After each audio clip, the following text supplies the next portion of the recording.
Consigo ouvir muito bem, sim. Muito bem. Muito obrigado.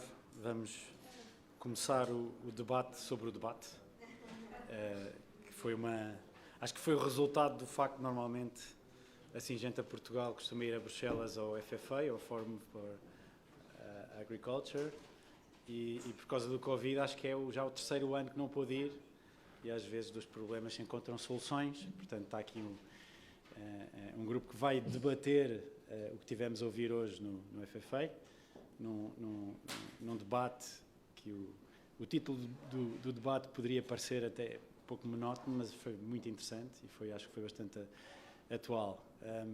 Nós estamos em Bruxelas, o tempo está cinzento, temos vista para o mar, o que não é nada mau, não temos cerveja belga, mas acho que não estamos nada mal. E, portanto, agradeço à Syngenta e à Felisbela, sempre ativa nestas coisas, e temos aqui a oportunidade de fazer algo que anda a ser muito falado, que é tentar contrastar o que está a acontecer hoje com os instrumentos que temos à nossa disposição. Na mesa temos a professora Helena Freitas, já está online, é professora catedrática do Departamento de Ciências da Vida na Faculdade de Ciências da Universidade de Coimbra. Eu acho que tem a ecologia e ambiente como matriz nos vários cargos que tem estado. Um deles, reparei, a Liga Proteção da Natureza, portanto é alguém que nos vai dar aqui uma vertente daquilo que estamos a debater, que é no coração a sustentabilidade. Tenho a engenharia, a partir de agora somos todos engenheiros, portanto tenho a Gabriela Cruz, já conhecida da praça, mobilização mínima, presidente da Associação da Portuguesa Mobilização de Conservação do Solo, a APOSOL, portanto já conhecida. Éramos supostos ter o engenheiro Luís Mesquita Dias, da Vita Cresce e agora da Associação Portuguesa de Horticultura, Fruticultura do Sueste Alentejano, não portuguesa, mas ele está com Covid, infelizmente. Muitas melhoras para ele, espero que nos esteja a ouvir online, porque isto está a ser passado online no Agroportal e no Facebook da Syngenta. Tenho ali daquela mesa o António Paula Soares, presidente da Associação Portuguesa de Proprietários Rurais, Gestão Cinegética e Biodiversidade, a ANPC. A pessoa tem sido muito vocal nas questões ambientais, até na arena política, muitas vezes contrapondo algumas opiniões que ouvimos de partidos como o PAN, e, portanto, o António tem sido muito presente. E depois temos o Eduardo Diniz, diretor-geral do Gabinete de Planeamento, acho que já leva 2 reformas da PAC, de 2013, e agora esta, que está a meio, Eduardo, acho eu. Para alguns pode parecer quase no fim, para outros parecerá de certeza ainda início e meio. E muito bem, vamos a isso. Eu queria começar por fazer algumas perguntas, vou pedir que não se estendam muito no tempo, 3, 5 minutos de resposta, e queria começar com a professora Helena Freitas, e depois também farei a mesma pergunta ao António Paulo Soares, que é a mesma pergunta que foi feita ao chefe de gabinete do Comissário da Agricultura ali durante o debate, que é, na atual situação em que nós estamos, situação pós-Covid, com uma conjuntura de aumento de preços altamente significativa, com a invasão da Ucrânia e bloqueio às exportações, faz sentido ainda ter o Farm to Fork na mesa? Fará sentido pausá-lo ou, como ela disse, ditch, que é deitá-lo fora? Agora, eu não sei se a professora Helena Freitas está a ouvir neste momento. Estou a ouvir sim. Desculpa, eu só desliguei a câmara porque eu estou em São Tomé e Príncipe e a rede às vezes não é melhor, foi por isso que eu desliguei. Mas eu estou aqui, estou a ouvir. Certo, pode estar melhor que nós então. Muito bem, portanto essa é a pergunta.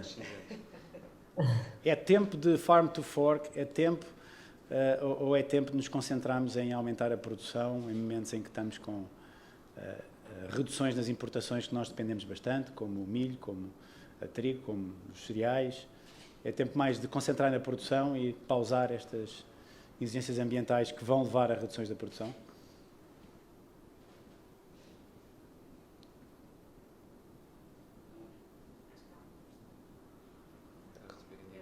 Desculpa. Certo. A questão era para mim. É. Para si e para o António Paulo Soares.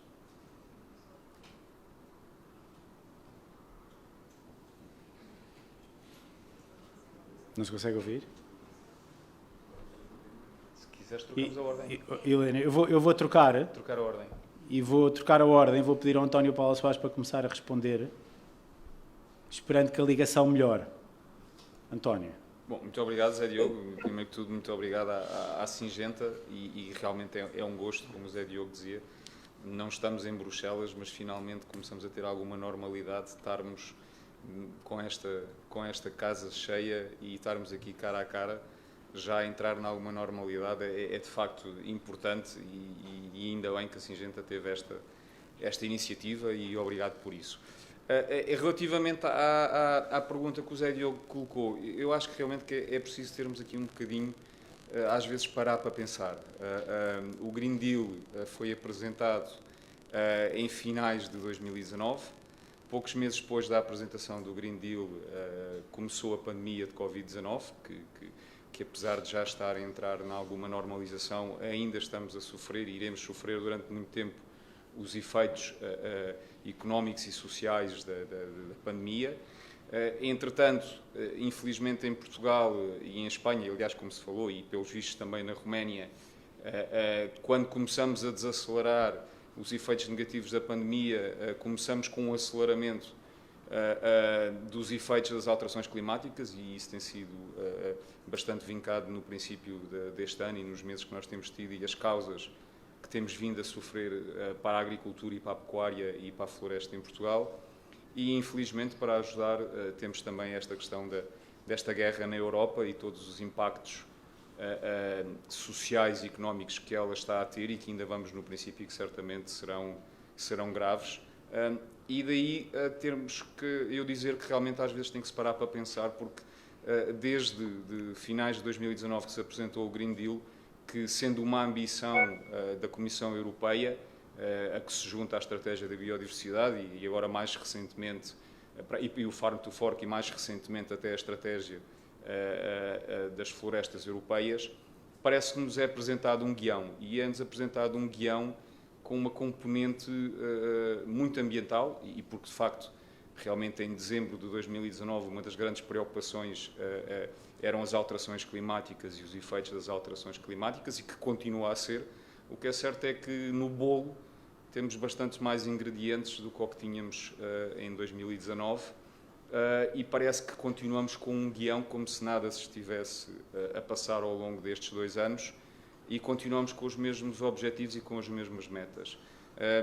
Da parte dos proprietários rurais, eu acho que é impossível nos dissociarmos da importância das alterações climáticas e dos seus impactos, e não podemos de maneira nenhuma distanciarmos-nos disto.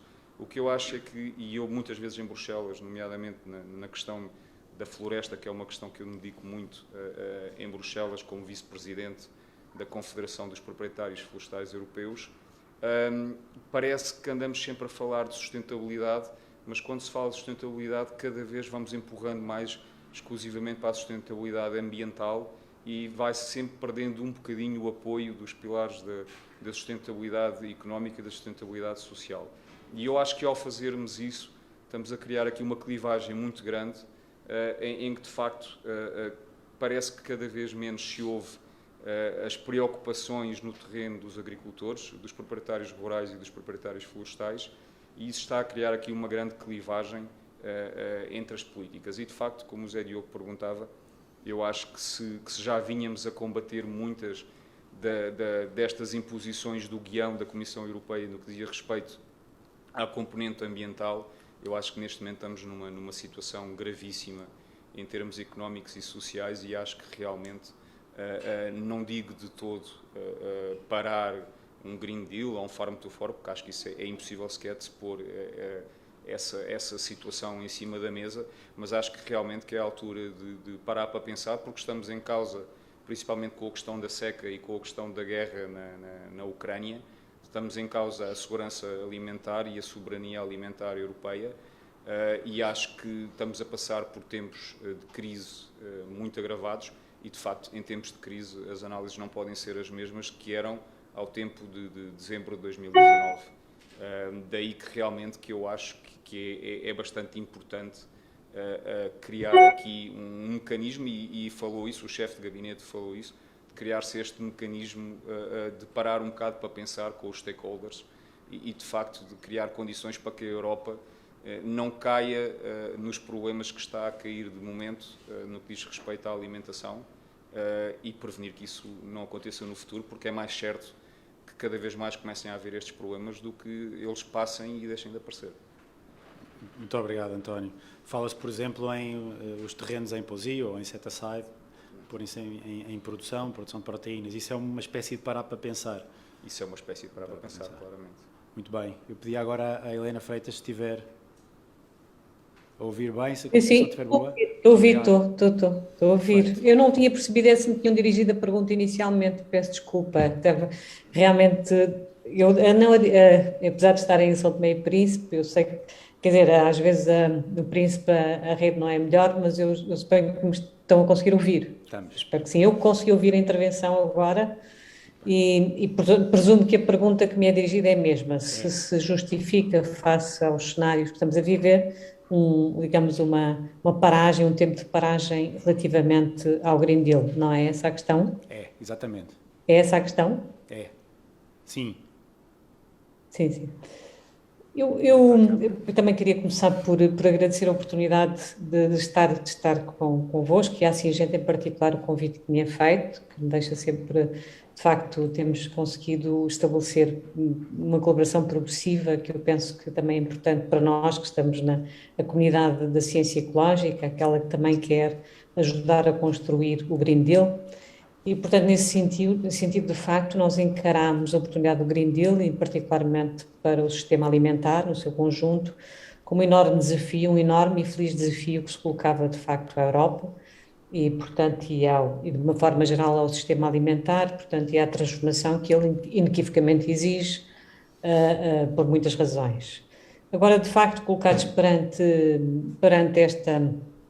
estes novos cenários, que são de todo, enfim, que ainda são muitíssimo imprevisíveis, há questões que são já inegáveis, e uma delas é, evidentemente, toda a pressão que é colocada sobre toda a cadeia de produção e de consumo, e, portanto, o que isso pode implicar do ponto de vista também da alimentação e daquilo que se espera nos próximos anos. Portanto, claramente, isso é uma pressão grande, portanto, e há alguma imprevisibilidade nesses novos cenários, mas também é verdade que, se é verdade que isto é assim, também é verdade que há outros cenários que são claramente previsíveis e já eram antes mesmo do Green Deal, e, portanto, esses temos que contar com eles e não podemos simplesmente, digamos, o relógio do carbono não para, não é? Portanto, entre outras coisas, e, portanto, não podemos simplesmente parar esse processo.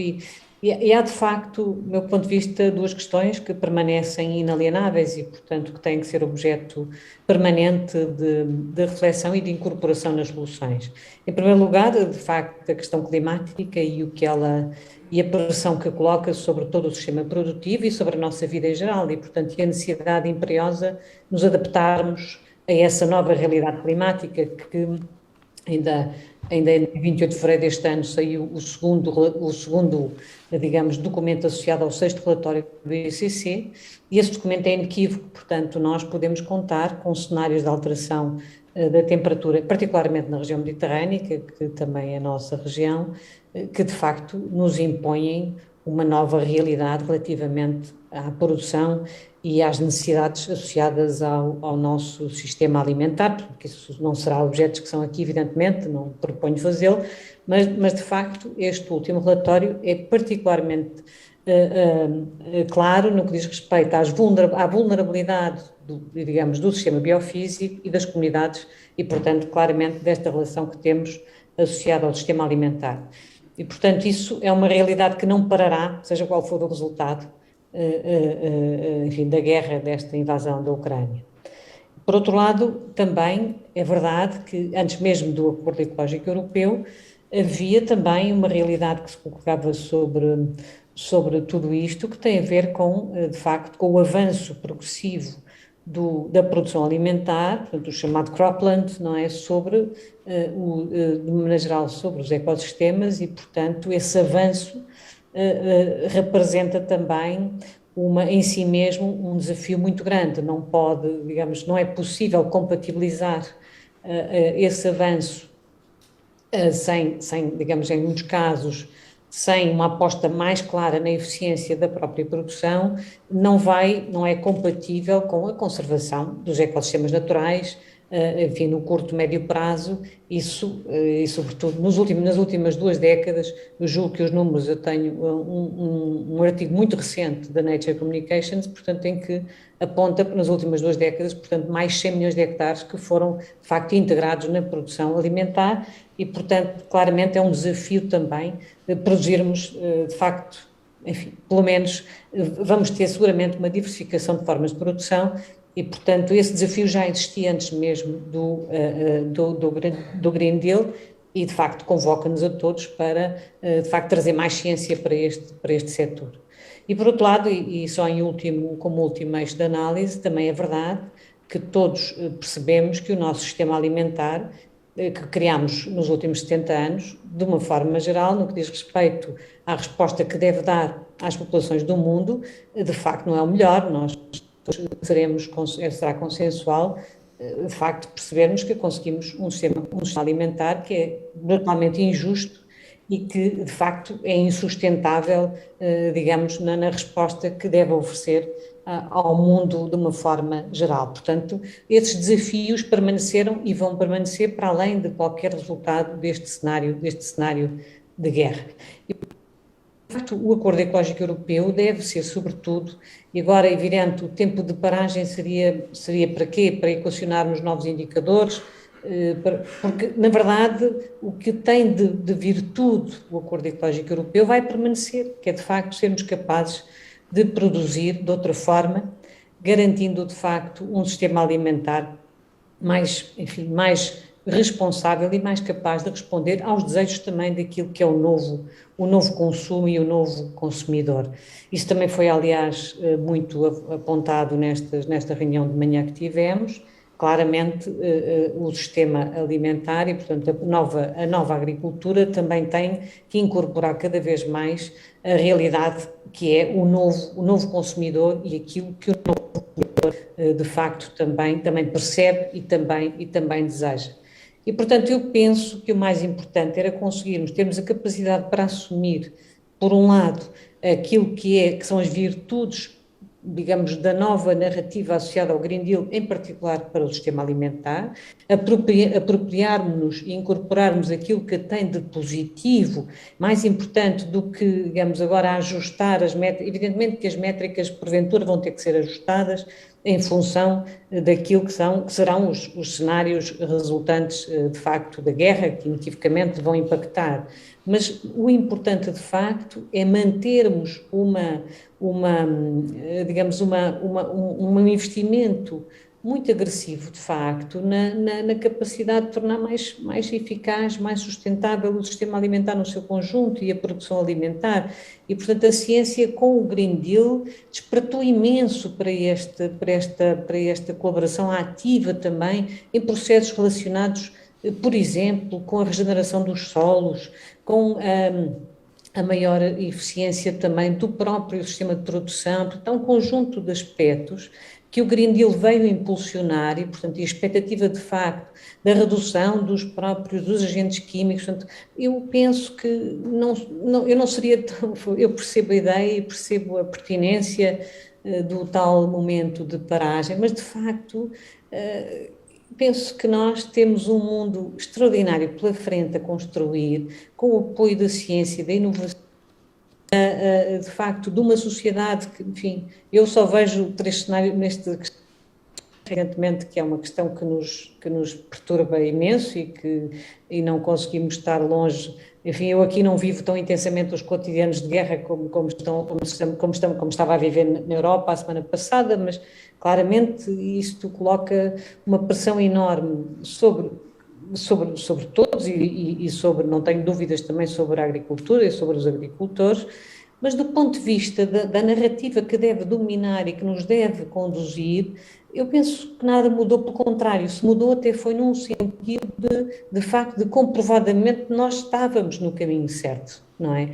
E de facto, eu penso que o resultado disto só pode ser isso. Portanto, de facto, se prevalecer, como todos desejamos, a cultura da paz, da harmonia, da resposta de facto a um mundo mais livre, mais capaz de colaborar, mais capaz de produzir, digamos, respostas que servem a todos e sobretudo a este mundo livre, que é realmente o grande desafio que temos pela frente, então nós vamos ter mesmo de trabalhar a bem do planeta e a bem da comunidade global.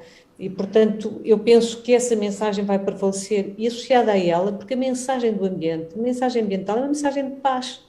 É uma mensagem, de facto, de transformação do mundo e de uma cultura que quer, de facto, uma maior harmonia entre a capacidade, de facto, de produzirmos e também e os ecossistemas, não é? Portanto, eu não sei se já me alonguei muito, mas em relação à resposta, não tenho mesmo ideia, não consigo. Eu já normalmente deu a gosto imenso de falar mensagem. com as pessoas e para as pessoas, aqui não consigo fazê-lo, mas, enfim, a Acho que primeira intervenção seria esta. já deu As bem minhas para. desculpas se me alonguei. Não tem problema, já deu bem para retirar um ponto que é a palavra ajustes e ajustar as métricas, porque efetivamente a aplicar o Green Deal, e isso já foi avaliado pela ANIPLA, haverá reduções de produção, e estou a pensar num setor em concreto, o milho, de onde dependemos fortemente das importações, por exemplo, a 40% da Ucrânia, os impactos que teriam seriam grandes. E nesta ótica de conjuntura versus ajustar o que temos, eu queria perguntar ao Eduardo Diniz, haverá também, se esse debate existe, e haverá margem para adaptar os planos estratégicos da política agrícola comum que estão neste momento a ser articulados com a Comissão Europeia, não é, Eduardo? Há pouco dizias-me que estavas à espera da resposta da Comissão. Haverá margem para nós podermos responder com as políticas atuais ou as futuras em termos de, por exemplo, soberania alimentar, que são termos que já não se ouviam desde 2008, mas que são temas que passaram a ser pertinentes? Esta é a pergunta fácil. Esta é fácil. Bem, obrigado pela pergunta e também agradecer à Singenta o convite para estar aqui. E em Bruxelas ouvimos em direto, mas eu acho que também fazermos aqui este debate também é um ganho para podermos refletir nestas questões. Eu recordo só que a reforma da PAC já tem teve 3 anos de negociação, 2 anos de adiamento, e na sua coincidência com o Pacto Ecológico Europeu, o acordo da PAC foi feito antes do Pacto Ecológico estar concluído. E, portanto, que gerou muita controvérsia em todo o processo. Das questões mais difíceis, quando da negociação, na presidência portuguesa, para concluir o acordo, foi mesmo a questão do alinhamento da PAC com o Pacto Ecológico Europeu. E as metas que estão propostas do Pacto Ecológico Europeu, os 25% de agricultura biológica, os 50% de redução dos antimicrobianos e as outras matérias nos fertilizantes e etc., são metas indicativas para 2030. A PAC vai até 2027. E, portanto, os Estados-membros vão responder nos seus planos estratégicos a essas metas aspiracionais e, mesmo dos últimos pontos do forte debate que existiu na altura, foi se as metas eram vinculativas e estavam no articulado do regulamento ou se estavam nos considerandos do regulamento. Pronto. E foram horas à volta disto e acabaram por ficar nos considerandos do regulamento. Sem prejuízo, depois da Comissão, enviar para cada Estado-membro uma série de recomendações do que é que cada um dos PEPAC tem que ter, e obviamente nas questões da biodiversidade, do carbono, tem uma série de recomendações para os Estados-membros. Houve uma enorme insatisfação de um grupo de pressão, lobbyista, de atirar abaixo a reforma da política agrícola comum. Esse grupo ainda continua muito presente, que acha que a política agrícola comum não foi suficientemente forte no alinhamento com o Pacto Ecológico. Os programas já foram todos entregues, houve poucos Estados-membros que se atrasaram, E no final deste mês vai-se receber o que se chama a Carta de Observações a cada Estado-membro, uma carta aí com umas 50 páginas para cada Estado-membro, a dizer o que é que acham a Comissão, e a Comissão, quando digo Comissão, DG Agri, DG Santé, DG Ambiente, todas elas, a dizer o que é que acham que deveria ser corrigido nos programas. Sendo previsível, e um dos altos funcionários da DG Agri disse no Parlamento que estejam aprovados em setembro deste ano. Com estes aumento dos preços e agora com o conflito na Ucrânia, há duas correntes, respondendo agora à pergunta, desculpa lá este introito todo, há duas correntes que se veem. Há um conjunto de Estados-membros que diz não podemos esperar por setembro, aprovem-nos isto o mais depressa possível, os agricultores já vivem numa incerteza enorme e, portanto, nós precisamos é de ter, antes do verão, os programas estratégicos aprovados por causa das decisões de produção no outono, inverno. E há alguns Estados-membros, mas poucos, e aqueles que entregaram os PEPAC com mais atraso ou os PEPAC muito incompletos, a dizer que se calhar era melhor adiarmos isto. Mas não fez a voz de fundo neste último Comitê Especial de Agricultura, que foi nesta segunda-feira, e há Conselho de Ministros para a semana. E, portanto, há estas duas correntes, um adiamento. Agora, desculpar um bocadinho de burocracia ou o making decision process da União Europeia. Se nós quiséssemos uma proposta diferente agora, e tenho experiência nisso, é muito irrealista. Ou seja, a iniciativa legislativa tem que vir da Comissão Europeia. Portanto, nós não estamos a ver a Comissão Europeia agora a apresentar uma iniciativa legislativa a dizer que, ou seja, a 15 dias de mandar as cartas, a dizer que isto tudo vai ser diferente. A outra hipótese de ter uma iniciativa legislativa é haver unanimidade do Conselho para fazer uma nova proposta legislativa. Eu também não estou a ver que isso vá surgir. Mas mesmo no absurdo que isso surgisse, isso servia a quem? Ou seja, nós, a partir de 1 de janeiro, os agricultores têm que ter pagamentos diretos. Íamos adiar isto até ter um novo regulamento. Isto tinha que ir ao Conselho, tinha que ir ao Parlamento. Isto não dura menos de 6 meses uma negociação. Portanto, íamos chegar ao final do ano sem saber quais é que eram as regras que podíamos contar. E, portanto, a meu ver, esse tipo de propostas serve para um certo combate, ou como dizia a Geneviève Pondo, há um debate em silos e esse continua. Há uma certa, os agricultores sentem-se de certa forma um bocado incompreendidos e sempre com reformas aí em cima. Há voluntarismo a mais, se calhar, em algumas metas do Green Deal, mas esse debate vai ocorrer, mas não acredito que ocorra no curto prazo, nem acho que seja uma vantagem para os agricultores que esse debate, criar essas expectativas, porque isso não vai acontecer. E, portanto, acho muito mais ajuizado neste momento para situações excepcionais, medidas excepcionais.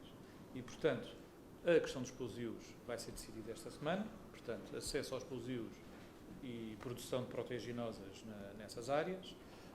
Vai ser acionado o artigo 219 da OCM para as exportações de mercado, vai-se acudir ao mercado da carne de suíno, está-se a pôr a hipótese da reserva de crises e mesmo ao nível do Conselho de Chefes de Estado e hoje do ECOFIN também estão a ver se podem ser feitas alguma coisa de rede de segurança ou outras. Mas para questões excepcionais, medidas excepcionais. Dentro do comboio que já está formado, nós sabemos que isto está sempre em discussão, mas era muito pouco ponderado, nem acho realista, pronto. E, portanto, lança mais confusão do que aquilo que é possível fazer. Obrigado, Eduardo. Isto é importante passar-se, porque eu, pelo menos, tenho recebido telefonemas a perguntar da tua experiência. Isto agora vai ser tudo posto em causa. Agora temos falta de produção, temos falta de cereais, temos custos a aumentar, temos que pensar na soberania alimentar da União Europeia. Portanto, isto é momento de rever tudo. Eu falo sempre na experiência de 2008, que foi a crise que tivemos mais parecida de preços altos, com abarcamentos nos supermercados, com a especulação financeira na compra de produtos alimentares, em que a política agrícola comum não foi minimamente alterada. Na altura levantaram-se vozes em que devíamos redirecionar as ajudas outra vez à produção, mas na verdade o comboio continuou exatamente na mesma. Portanto, eu acho que esta perspectiva é importante esclarecê-la, porque as pessoas lá fora eu acho que estão à espera de algo de alteração na política agrícola comum ou perguntam-se em relação a isso. E acho que também ficou claro na resposta, para situações excepcionais, medidas excepcionais. No entanto, nós estamos numa conjuntura em que Portugal ainda mais muito dependente do aprovisionamento de cereais de fora.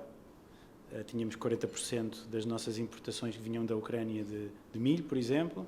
As fábricas que dizem que só seguram matéria-prima até ao fim deste mês. Os custos a aumentar, portanto, produtores que poderão recusar-se até a produzir porque os custos são muito altos e o mercado pode não compensar esse aumento de custos. E aqui eu pergunto a pergunta difícil, que é, o ano passado a Ministra da Agricultura publicamente anunciou uma medida de ajuda ligada para os cereais, para o ano de 2022, ou seja, este ano. Depois desanunciou, não sei se este termo se utiliza em português, mas enfim, retirou esta medida e deixou de... Se esta medida tivesse estado agora já aplicada e para candidaturas, isto não seria uma ajuda à situação atual? Eu vou ao início da sua pergunta e depois acabo aí. Na Europa, a questão do abastecimento, à exceção das proteaginosas da soja, a Europa e o mercado único europeu não têm um problema de abastecimento. Sejamos, o problema reside mais em Portugal e certos países da bacia mediterrânica. Tínhamos também noção disso, porque nós depois achamos que estão todos os países europeus no risco de uma crise alimentar. Estou a falar de abastecimento. Outra coisa é o preço. Na questão de abastecimento, a Europa é tremendamente superavitária em termos agroalimentares. Tem um saldo de mais de 40 mil milhões de euros, exporta mais de 170 mil milhões de euros de produtos alimentares. E, portanto, mesmo o discurso da soberania alimentar é um discurso importante, acho que no Green Deal devia ser um eixo também, mas não vamos atrás também de fechar a Europa ao mundo. Nós exportamos mais de 30 e tal % da produção portuguesa. Não é? Se nós nos fechamos cá dentro, eu não sei onde é que colocamos esses 30%, e naquilo que nós colocamos na Europa, se estiver fechada, também como é que nós somos competitivos depois. E, portanto, do ponto de vista de abastecimento, e viu-se na pandemia, não é um problema. Do ponto de vista dos preços, pode vir a ser um problema. Ou seja, podemos, devido aos custos, por exemplo, no regadio com a eletricidade, poder haver, ou os combustíveis, haver muitos agricultores que não produzam, ou haver famílias com maiores problemas, etc. Isso pode vir a surgir no preço. Problemas de abastecimento vai ter, por exemplo, o Norte da África e o Egito, e esses países vão ter um sério problema, estão a tentar comprar cereais e não estão a conseguir. Nós temos, ainda vamos ter exceções para importar cereais com níveis mais baixos da LMR e eventualmente da OGM, a DGAV está a trabalhar nisso, são exceções que Portugal pode ter para abastecimento de cereais. Chegaram barcos da África do Sul, chegou esta semana também um barco dos Estados Unidos, já não importávamos milho dos Estados Unidos há muito tempo, e portanto temos de estar preocupados e atentos. E tanto preocupados e atentos, o abastecimento chega.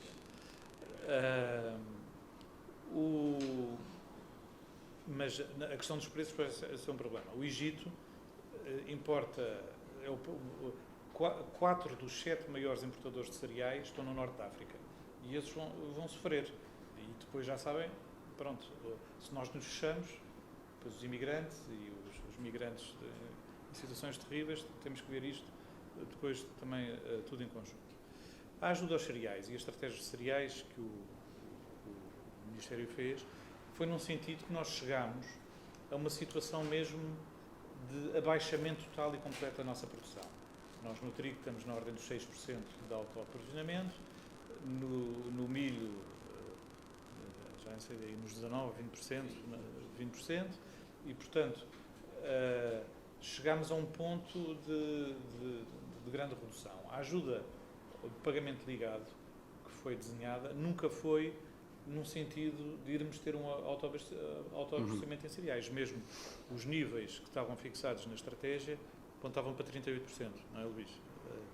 E portanto, não é para nos tornarmos um país autossuficiente, mas terem noção que ter aqui um buffer de aprovisionamento próprio é interessante. A medida, quer para praganosos, quer para milho, está prevista no PEPAC, que começa já no ano que vem. Portanto, nas decisões de cultura do outono e inverno deste ano, já vai influenciar, pelo menos nos praganosos, já este ano vai fazer efeito. Espero eu. Muito obrigado, Eduardo. Eu espero que para o ano a coisa já esteja melhor. E saindo da conjuntura e pensando neste binómio de temos que produzir mais, até ainda na conjuntura agora de precisarmos de alimentos, os agricultores produzirem, estar na costa dos agricultores e ao mesmo tempo temos que conseguir aumentar a nossa sustentabilidade, respeito ao ambiente, regenerar a biodiversidade, mitigar as alterações climáticas. Gabriela, até que ponto, com a experiência da Gabriela na mobilização mínima, na agricultura de precisão, até que ponto é que este ónus pode estar nos agricultores?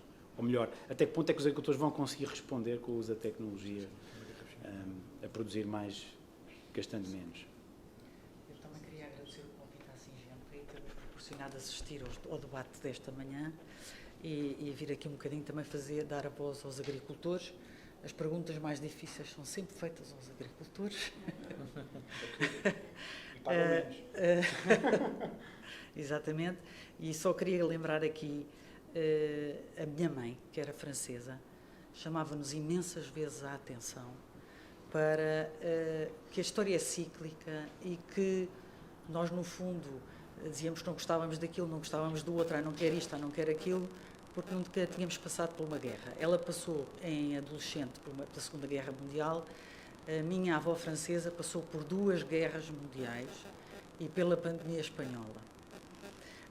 E, portanto, e a minha mãe dizia-nos muitas vezes, atenção, a história é cíclica, tem que se pensar em que tem que haver alimento para toda a gente, tem que se pensar que tem que haver alimento para o mundo inteiro, tem que se pensar em como se consome, e chamou-nos muita atenção e, portanto, não esperando, não estando à espera que no século XXI estivéssemos na situação em que estamos, não era nada que eu não tivesse já um bocadinho prevenida pela minha mãe. Portanto, é uma surpresa, mas acaba por não ser. Respondendo à pergunta do Zé Diogo, os agricultores já têm muitas ferramentas que podem utilizar para continuar a produzir, a aumentar a sua produção e respeitando o ambiente. Eu, muitas das vezes, quando venho para Lisboa, porque vivo lá no interior profundo, não é? Portanto, tenho que vir para Lisboa, e olho à minha volta e penso, mas em que é que nós poluímos? Vai-se para a beira, mas o que é que a beira polui? O que é que...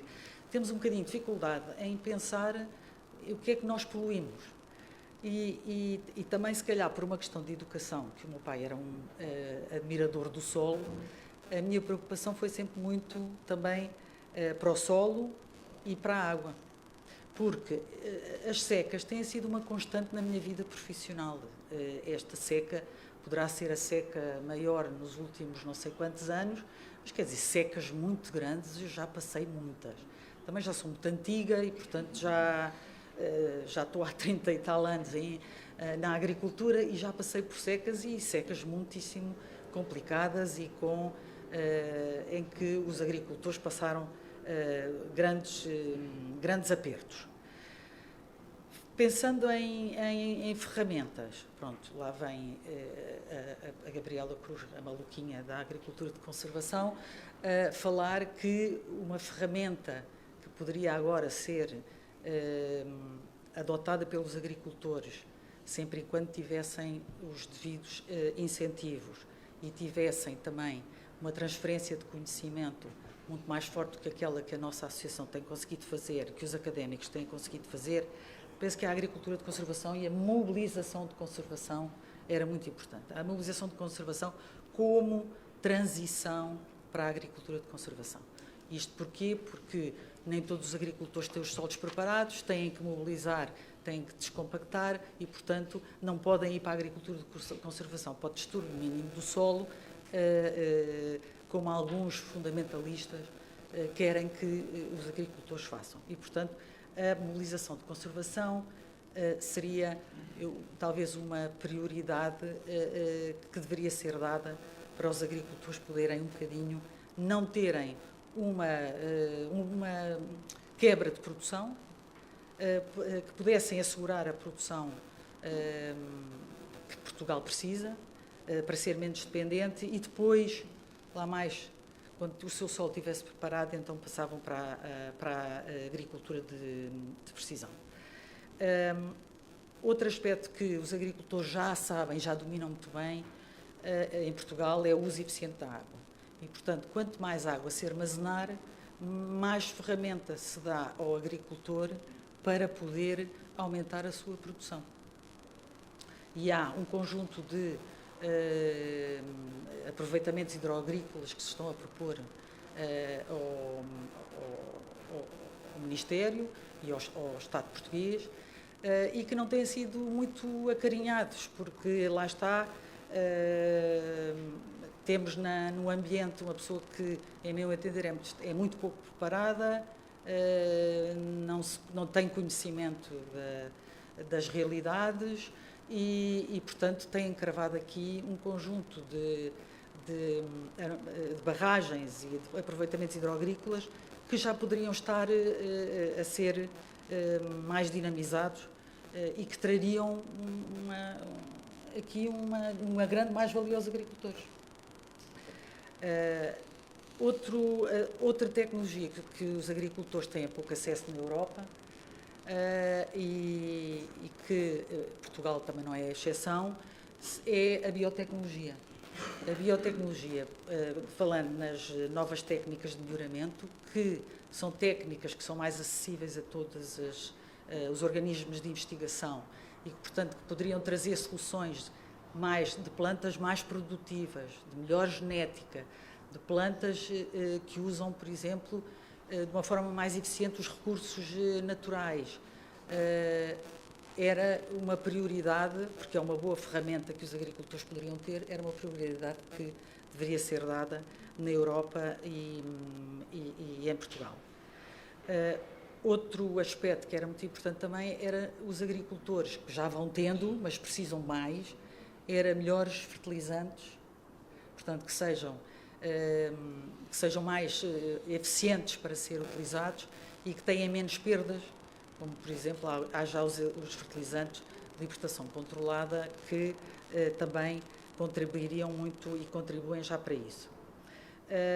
Outra tecnologia que eu achava que poderia, agora, sobretudo neste momento em que os adubos duplicaram de preço, seria a utilização de fertilizantes orgânicos, por exemplo. Mas há uma frente muito grande para a utilização desses fertilizantes, porque uns emitem metano, amoníaco, eu nem sei bem o que é que emitem, mas pronto, é o amoníaco, têm que ser incorporados nos solos, mas quem faz agricultura de conservação não consegue incorporar completamente e, portanto, está limitado nessa aplicação. Aqui também era uma coisa que tinha que ser bem vista e penso que nós estamos na Europa.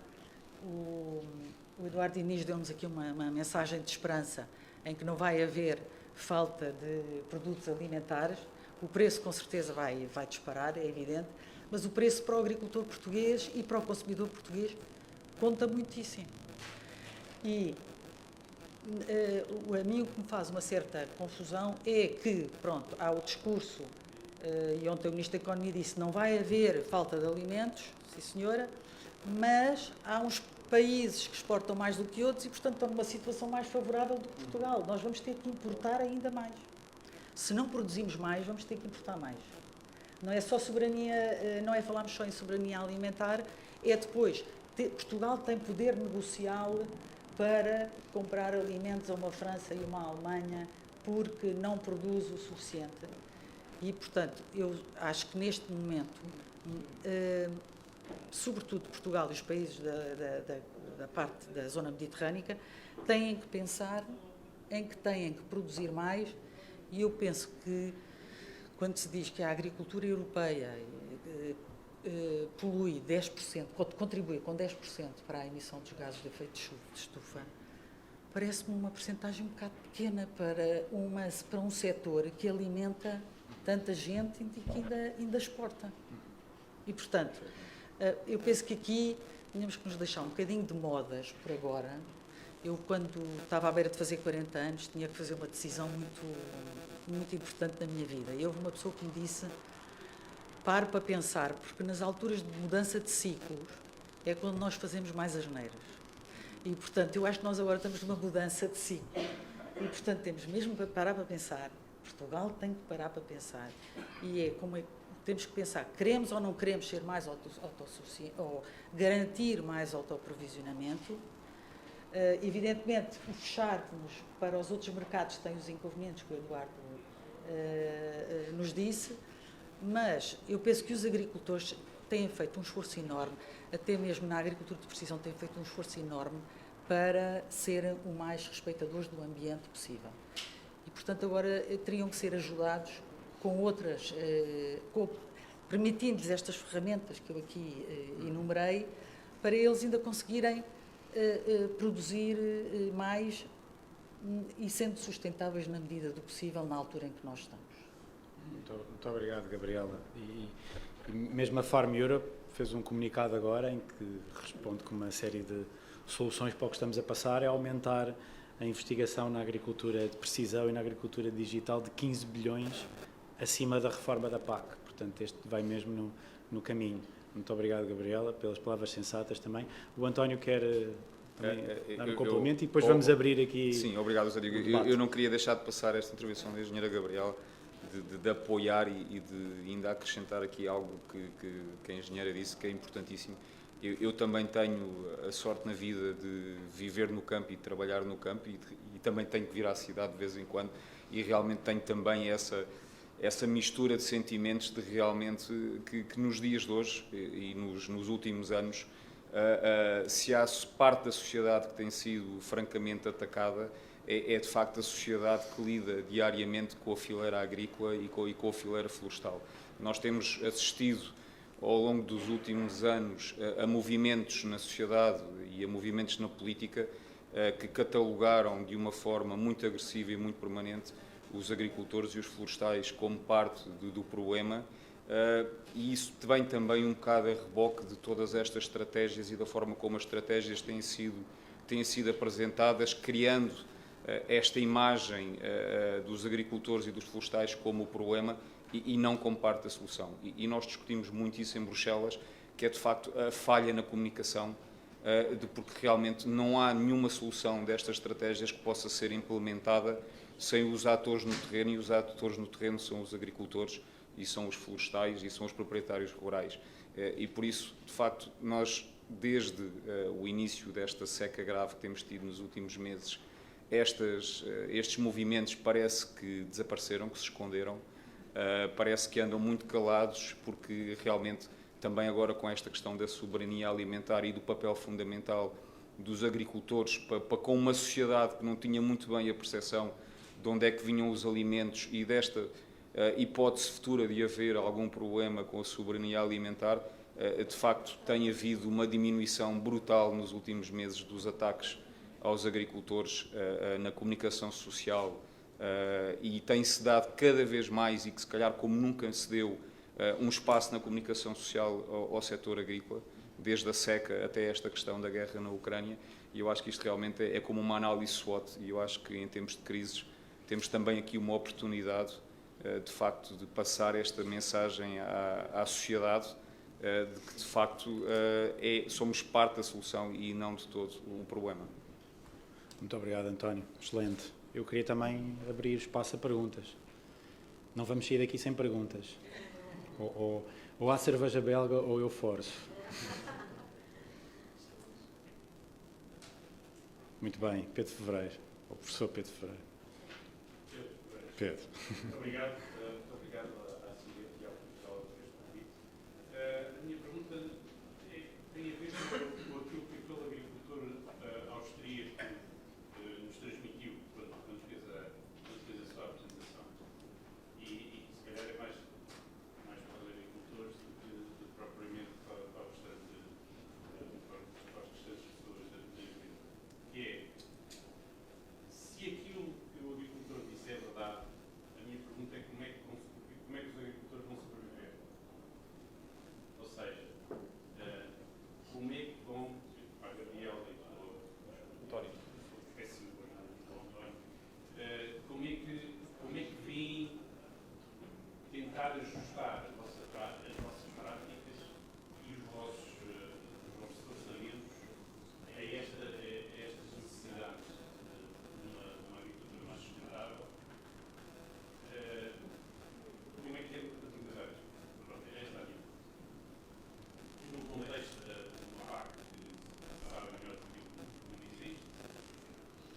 Pois eu vejo uma enorme dificuldade, porque se nós virmos aqui, por exemplo, o estudo da ANIPLA sobre o impacto do Farm to Fork na agricultura portuguesa, e especificamente para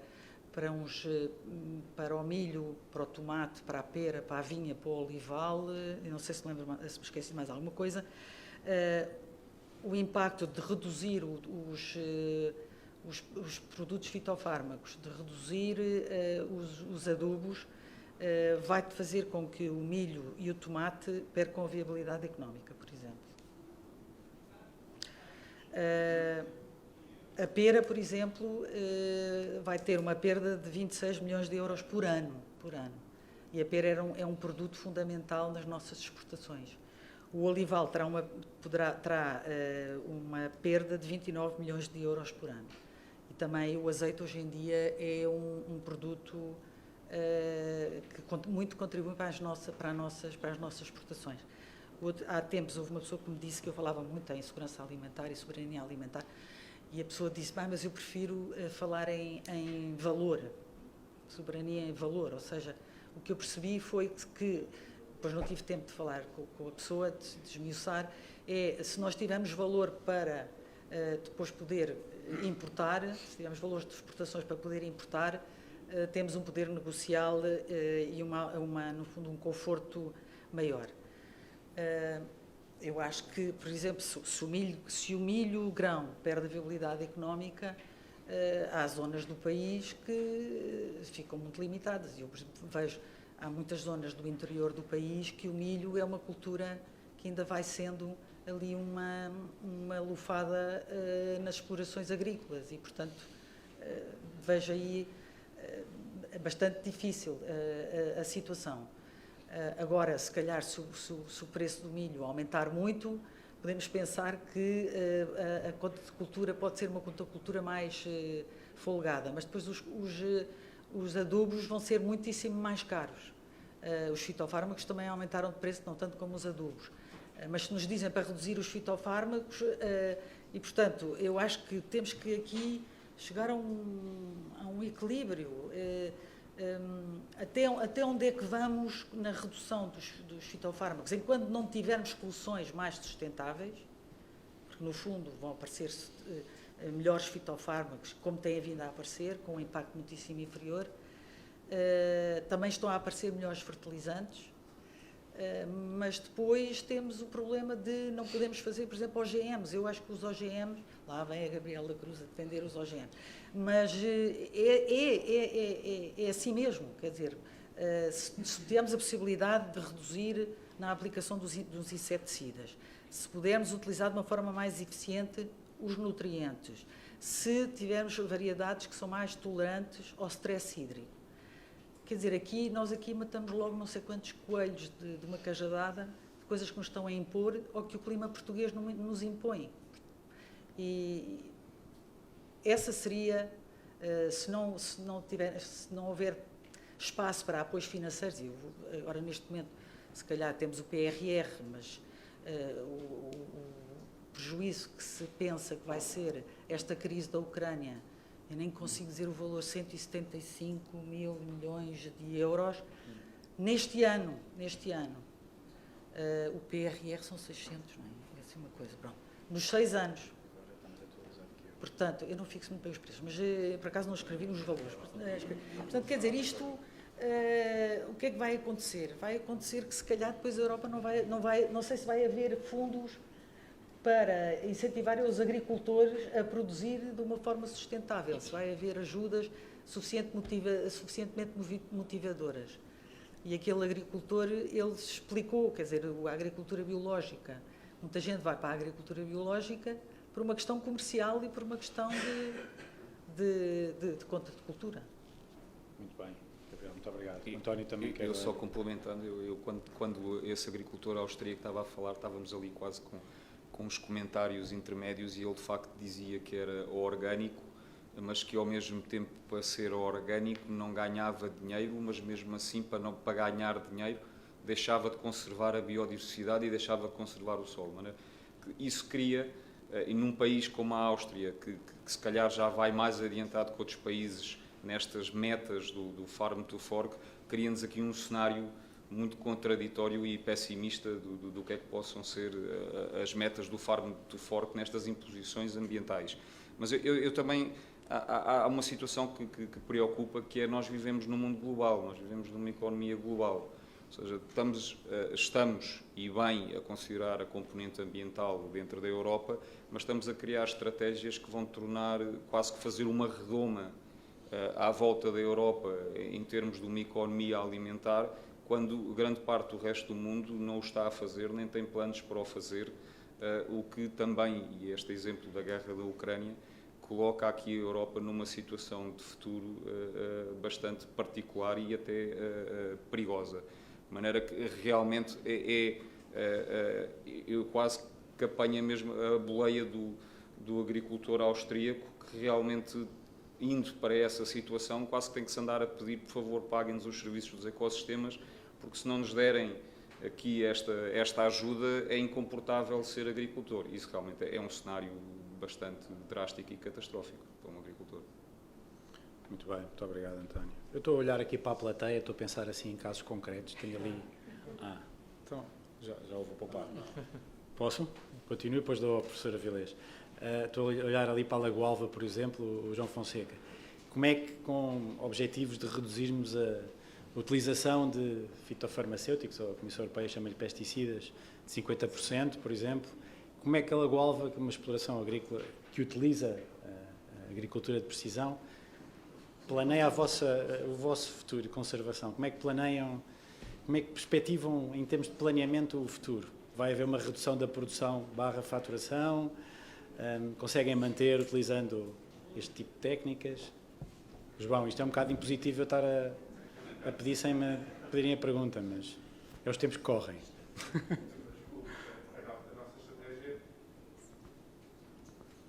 A nossa estratégia passa em relação aos fitofármacos, nós já praticamos agricultura de conservação. A Gabriela conhece bem a Lagoa Alva em relação à agricultura de conservação. Já praticamos agricultura de conservação há muitos anos e a aplicação de fitofármacos. A tua pergunta é em relação aos fitofármacos? Na verdade, em relação ao Green Deal, ao Farm to Fork, uma das metas concretas são os fitofármacos, mas sim, tem mais. Em relação aos fertilizantes, nós estamos a pensar em transferir para os fertilizantes orgânicos, cada vez mais, transferir para adubos orgânicos e não só, como forma de redução da conta de cultura e por forma a conseguir manter a margem. Quanto à agricultura biológica, tentamos que isso seja possível dentro de uma exploração agrícola como a nossa, mas é difícil neste momento, com as regras que existem, conseguir isso com a manutenção das margens. Uhum. Portanto, a redução das margens é muito grande, portanto é difícil conseguir fazer isso. Portanto, nós temos que pensar o paradigma das nossas culturas e ir à procura de umas alternativas para poder conduzir da mesma forma. E essas alternativas já existem? Estamos à procura delas. Obrigado, João. Excelente. Professora Avilés pediu para falar e eu ia-lhe passar a palavra de qualquer maneira, de forma imposta. Mas assim foi melhor. Fez bem. Muito obrigado primeiro pelo convite. Assim, gente convite para estar aqui presente, não. E aliás, estou muito satisfeito. Eu há 2 anos que não estava numa reunião destas. Posso dizer alguma coisa? Não sei se é possível. A seguir ao professor Avilés, o professor Avilés está a começar a falar. Quer dizer antes de mim? É melhor continuar. Professora Avilés primeiro e depois a professora Helena. Vamos lá. Posso dizer alguma coisa? Não sei se é possível. Estava aqui a ouvir e não resisto. Se pudesse, 5 minutos, 2 ou 3 minutos. Eu já lhe dou a palavra. Já lhe dou a palavra. Agora é o professor Avilés. Está bem. Desculpa, é a professora Vilés, agora é? Está bem. Sim, senhora. E o moderador manda. Eu, aliás, aproveitando a editorial ter dito que era já mais antiga, eu ainda sou muito mais antigo, e passei por muitas reformas da PAC, e por muitas secas, e por muitos choques petrolíferos, não sentindo tanto no pelo as secas como os agricultores, nem tão no pelo as reformas da PAC como o Eduardo, e também, etc. Mas eu acho que há aqui uma série de questões. Em geral, eu estou de acordo com aquilo que foi dito. Estamos numa fase em que a gente não sabe muito bem o que é que vai acontecer, não é? Portanto, estamos aqui no pico destas escaladas de preços e como já tivemos noutras alturas, e depois as coisas não foram tão más como aquilo que a partida parecia que iam ser, não é? Portanto, há de haver aqui um certo, se calhar, calma, que é difícil de se manter em relação a situações deste género. Mas há aqui 2 ou 3 pontos que foram aqui tocados em que eu achava que gostava de dizer, não é provavelmente uma resposta a perguntas concretas. Não. A questão do Green Deal, manter ou não manter, aquilo que me parece mais importante é um bocadinho a que é que nós vamos dar prioridade. Porque eu acho que o erro do Green Deal... Aproximar o microfone. Eu acho que o erro do Green Deal é estar-se a dar prioridade a reduções fertilizantes e de herbicidas, etc. Quando, do ponto de vista da questão central, é a questão do solo. Era aí que nós devíamos dar prioridade claramente em termos das medidas. Aliás, tendo como pano de fundo a questão da descarbonização, nós nunca conseguiremos ter uma contribuição positiva, significativa, de parte da nossa agricultura para essa descarbonização se não conseguimos aumentar significativamente o sequestro de carbono no solo. As outras medidas de mitigação de emissões têm algum significado, mas é um significado muito reduzido no seu conjunto. Das contas que a gente fez, quando eu coordenei a equipa de agricultura que fez a parte do roteiro, elas não representam mais 20% daquilo que a gente consegue ganhar por via de reduzir a utilização de adubos, em geral, porque o problema dos adubos orgânicos emitem tanto como os não orgânicos, portanto, em termos de coisa. E, portanto, a questão do sequestro é a questão central. E, portanto, a agricultura de conservação é, de facto, uma questão central. Portanto, se nós, neste contexto, alterarmos um pouco as prioridades e a importância relativa que damos, eu acho que nós vamos conseguir não pôr em causa aquilo que se pretende do ponto de vista de aumentar a sustentabilidade por via do Green Deal, sem pôr em causa a outra questão central, que é aumentar a nossa produtividade. Porque aumentar a nossa produtividade passa em grande medida por aumentarmos o teor matéria orgânica no solo, portanto, e a sua fertilidade. Portanto, eu acho que esta é, de facto, um elemento que é um elemento central, que tem que ser levado em consideração. O outro aspecto, houve da parte do PEPAC alguma antecipação em relação a esta situação no que diz respeito aos cereais, não é? Na medida em que nunca tinha estado integrado em termos de pagamentos ligados os cereais, e agora vamos passar a estar. Não é já, mas é a partir, em princípio, da próxima campanha, já isso está em vigor. E talvez os cereais acabem por ser as culturas que vão ser menos penalizados neste contexto, que são aquelas para as quais há certeza que vai haver aumento de preço, e, portanto, com mais capacidade de cobrir os aumentos de custos que irão afetar a todos, e, ao mesmo tempo, ainda vão ter um apoio adicional por via dos pagamentos ligados. O que é que isso vai significar? É difícil dizer, porque a gente não sabe muito bem qual é a alteração das relações de preços. Aliás, eu já tenho ouvido em conversas dizer que há produtores de tomate que estão a pôr a hipótese de voltar a fazer milho por via da alteração das relações de preços. Também não sei se os industriais de tomate não vão aumentar o preço do tomate e, portanto, no fundo, vão tentar reequilibrar. Portanto, vai aqui haver uma série de movimentações que a gente ainda tem alguma dificuldade em alterar. E, portanto, temos que relativizar um pouco este tipo de questões, obviamente que são gravíssimas, não é? Aliás, basta aquilo que a gente vê todos os dias na televisão, todas as horas, para ficarmos preocupados, mas eu acredito que, baseio-se nos meus quase 80 anos, eu acredito que vamos passar por cima disto e vamos sobreviver, não é? Nós já passámos por várias outras situações, o que não significa que os agricultores nesta fase não precisam de medidas excepcionais que lhes permitam exatamente ser capazes de respirar num contexto em que essa respiração vai ser difícil de se fazer por via destas pressões, mas que eu acho que vão ser ultrapassadas, não sei se é daqui a 1 ano, se é 2 anos, 3 anos, uma coisa que, já agora só um reparo, A Gabriela fez umas referências ao estudo da Anícola, que foi feito para a Agrogés. O estudo da Anícola foi feito num contexto de preços, não tem nada a ver com o contexto que foi a seguir, não é? Portanto, no fundo, a penalização ainda vai ser maior, não é? Vai ser mais grave. Nós agora estamos a fazer não sei se posso dizer, para a Anpifer, exatamente sobre a questão dos fertilizantes, não é? E agora já temos que equacionar um contexto diferente de relações de preço, que poderão vir ainda para mais a situação. Portanto, era só estes 4 ou 5 comentários. Excelente, muito obrigado. Está a ficar cada vez mais claro. Não, eu acho que claro no sentido da perspectiva conjuntura versus o caminho que vamos traçar. Professora Helena, já pode?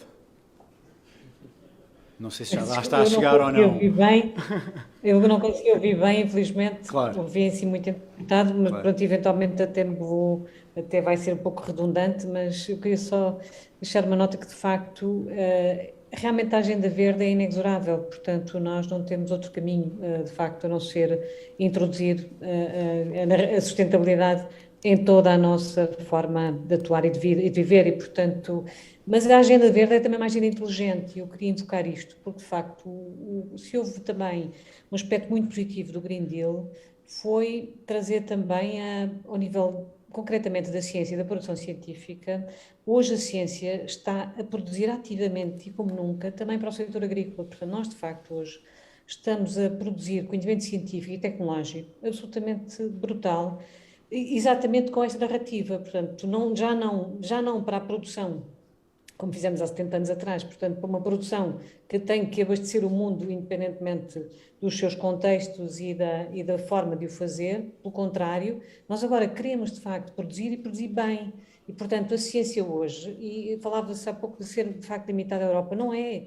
Eu estou em inúmeros projetos europeus já, portanto, submetidos e em curso, exatamente em África, por exemplo, onde a linguagem é também, de facto, a agroecologia. Portanto, hoje nós queremos, de facto, que o sistema alimentar seja central na transformação do mundo, exatamente na agenda verde. E, portanto, a agricultura vai necessariamente diversificar-se e as soluções estarão, enfim, haverá soluções muito distintas, mas toda ela vai ter inequivocamente um percurso de fazer bem e fazer melhor. Portanto, de facto, nesse respeito pela natureza, eu não tenho dúvidas que esse é o pressuposto e a vontade e o desejo de qualquer agricultor, eu não tenho dúvida sobre isso.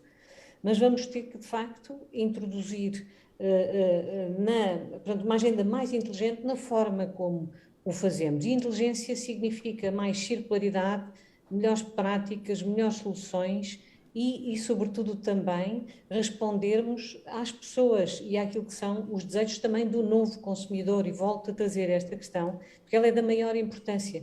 E seguramente no espaço europeu ela é incontornável.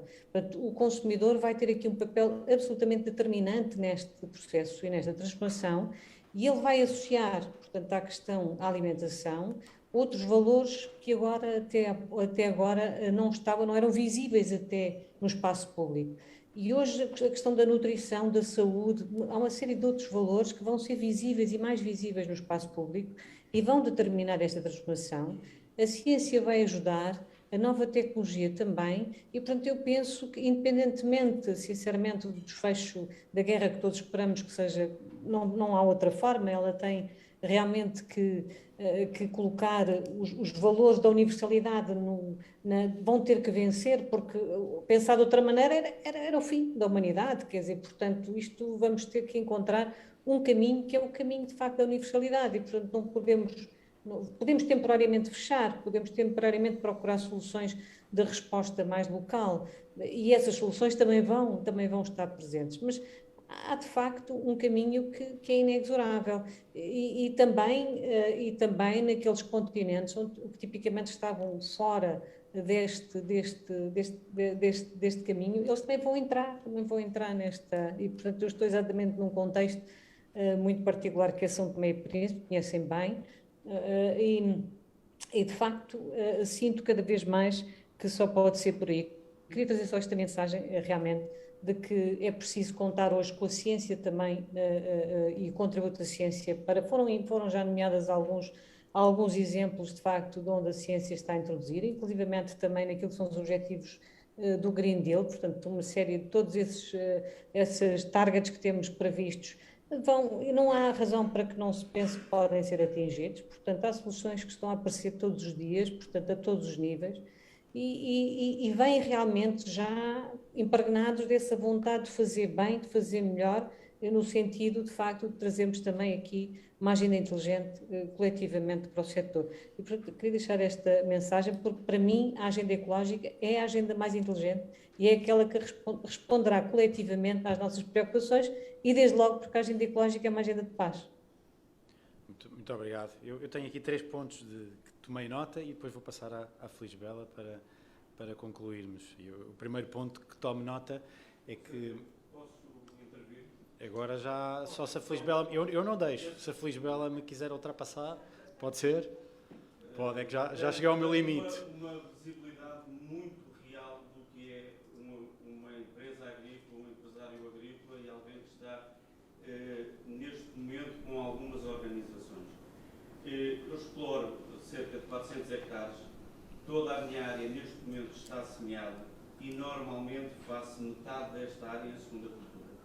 Ou nós temos das entidades oficiais e da parte dos nossos clientes uma visibilidade muito grande que vão haver apoios para semear e temos que ter esses apoios garantidos porque eu tenho contratos já assinados e esses contratos neste momento aos preços que se estão a praticar não vão pagar os custos da nossa produção e por outro lado, eu posso estar a produzir sem contrato e produzir com os fatores de produção muito caros neste momento e, de repente, o preço dos cereais vai baixar no momento da venda.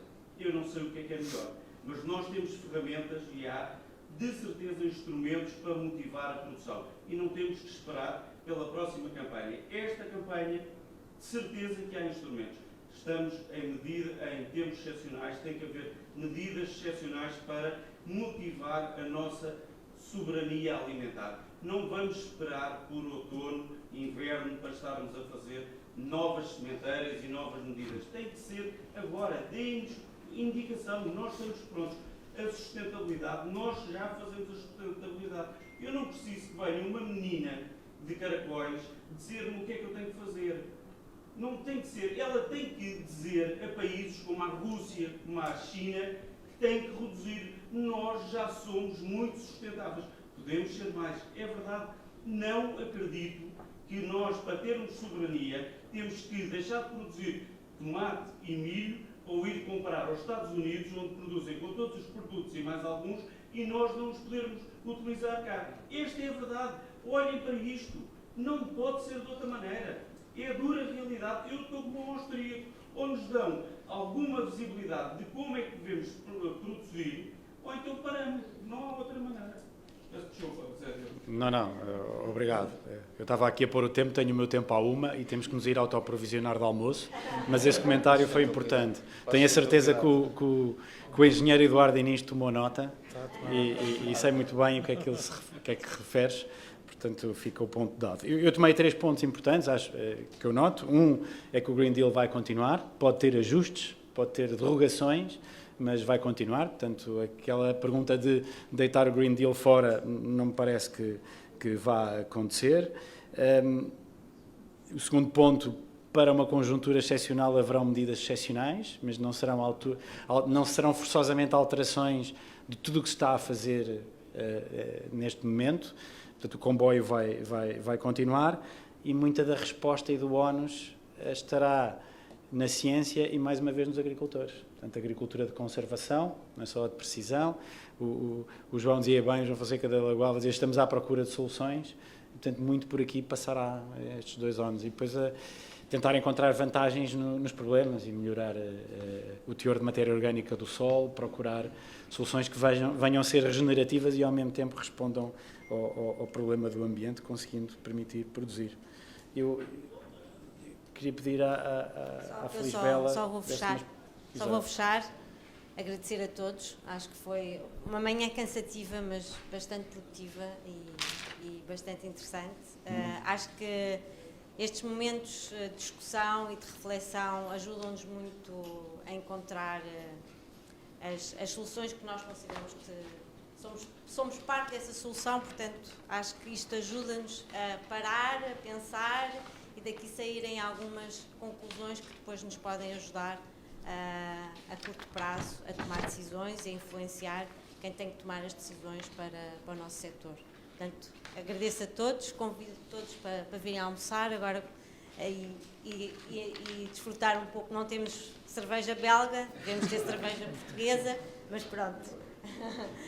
Muito obrigada a todos por terem estado aqui hoje connosco.